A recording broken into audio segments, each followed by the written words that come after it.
Say that again. Immaculate disinflation? Well, we're not living through that. Okay, but yeah. Yes. And where's your proof that we aren't exactly? Are you talking disinflation? Yes. That we actually we're not seeing a surge in prices? No, disinflation means the inflation rate is decreasing over time. Well, so there is some evidence to show that, for example, televisions, iPhones. Specific products, that's not an illustration of all inflation, though. No, I was going to agree with you that. Okay. But if you just go to a grocery store, eggs are far more expensive than they were 2 years ago. You don't have to overthink it. I mean, the college degree here at this university, what is it per year, guys? 30,000. How much? 30,000. That's what.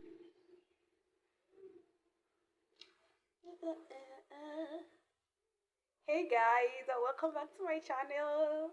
Guys, my name is Shine. I react to music across the globe. Please endeavor to check out my videos. Thank you. So guys, in today's video I'll be reacting to anti-capitalist suggest inflation isn't real. It's Charlie Cake's video. Yeah, before we dive into the video, please like the video, share and comment. I don't have anything to say yet because we have to watch this first, then know what to say. Like the video, share and comment. Let's dive into the video. So please watch till the end. How do you feel about like the current state of the economy and this whole theory of like immaculate disinflation? If you're familiar with the term. Say that again. Immaculate disinflation? Well, we're not living through that. Okay. But yeah. Yes. And where's your proof that we aren't exactly? Are you talking disinflation? Yes. That we actually we're not seeing a surge in prices? No, disinflation means the inflation rate is decreasing over time. Well, so there is some evidence to show that, for example, televisions, iPhones. Specific products, that's not an illustration of all inflation, though. No, I was going to agree with you that. Okay. But if you just go to a grocery store, eggs are far more expensive than they were 2 years ago. You don't have to overthink it. I mean, the college degree here at this university, what is it per year, guys? 30,000. How much? That's what. They've been 10 in state, 30,000 out of state. Yeah, 10 years ago, I bet it was 18,000 out of state, right? So yes, but they've been trying to raise the Cal State tuition for quite some time, even before inflation spiked to its current levels or previous levels about a year ago. They've just been delaying it for quite some time. So yeah, it's not I mean, exactly. We're living through a decades-long inflation surge, and the best evidence you could see it either in the artificial boosting of profit-earning ratios. Go ahead. Even during like Trump's administration, inflation was actually quite low, so that's not. No, it was low then, but true. It's not low right now. Yes, but why was it low then? Would you say? Well, because we had economic growth, and we weren't borrowing $2 to $3 trillion a year. We actually were. We were borrowing quite a bit of money. We were borrowing about $1 trillion a year. Still quite a bit. So we're borrowing about triple that right now. Yes. Do you agree? Yeah. Okay, yeah. got it. I mean, I think that's how the math works so out. Triple in the law of big numbers is a big deal. So borrowing $800 billion, not excusable. Borrowing $2.5 trillion, morally reprehensible. Morally? Why exactly morally is there a distinction between 1 and 3 trillion?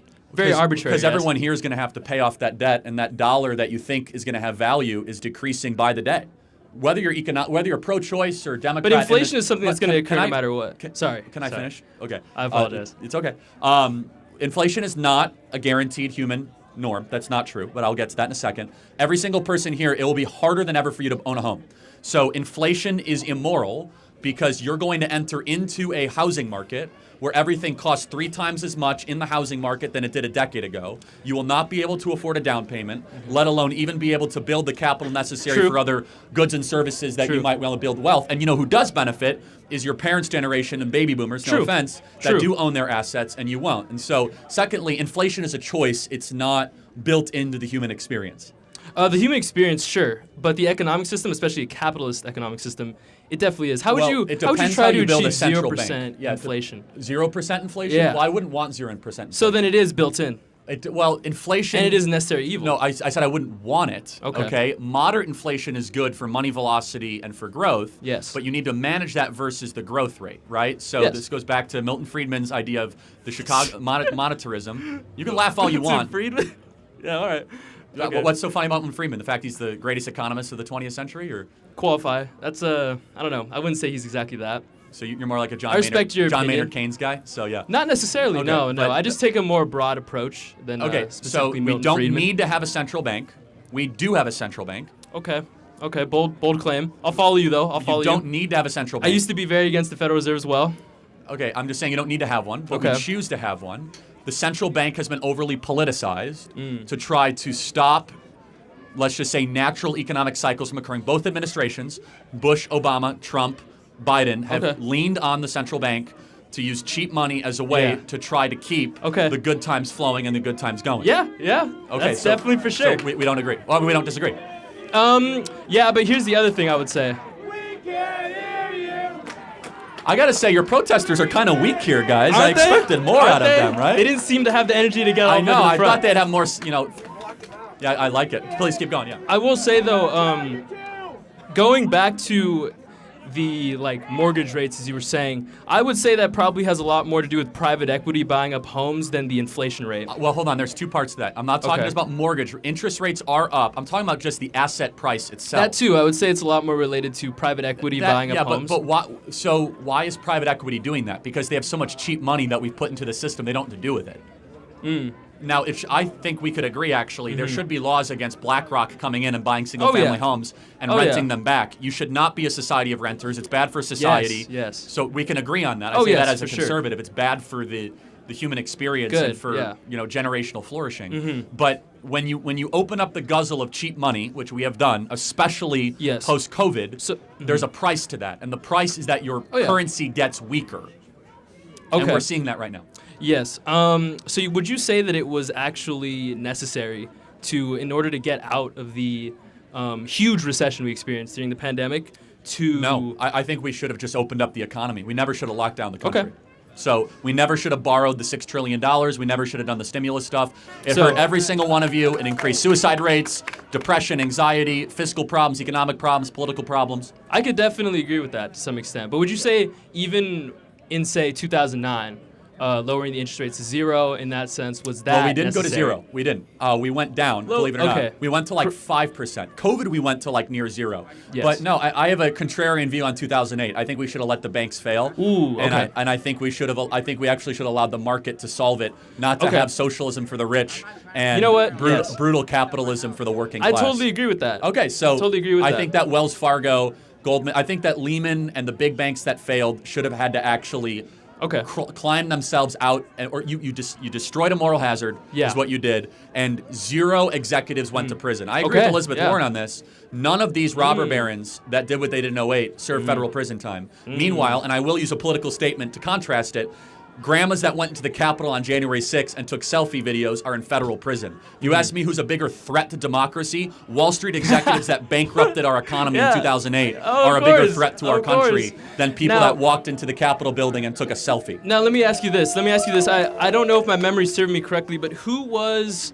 did Steve Mnuchin serve under the Trump administration? Yeah, he was from Government Sachs. Did he serve under the Trump administration? That's right, yeah. So why would Trump invite someone like that who should probably be in federal prison into his administration? I have a lot of personnel disagreements. I love Trump, but I think you love Trump. Love Trump. Why would you love? Why would? So do we love Trump, everybody?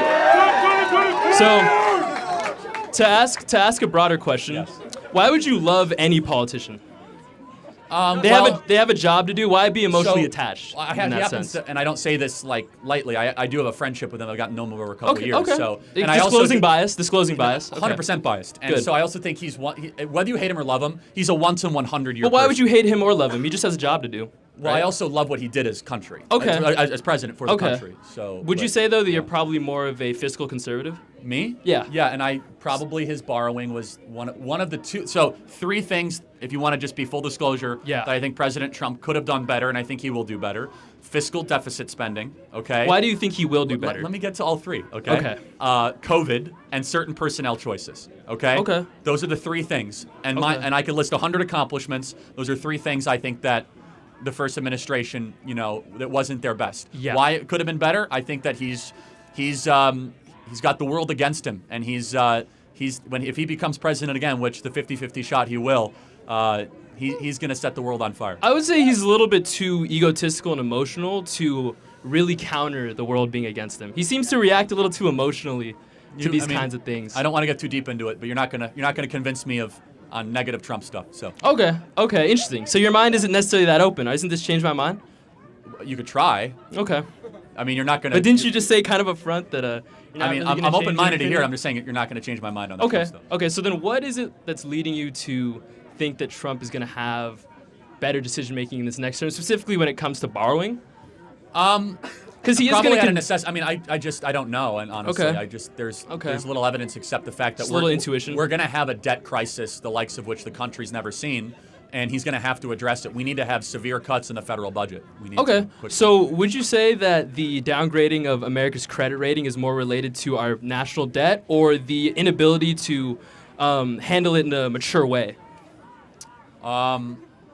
more both, but more just the debt itself is. Okay. I mean, we now owe more than we're worth as a country. So I want to get to other questions because you had Okay. some time. But final Perfect. question. I want to be respectful, but.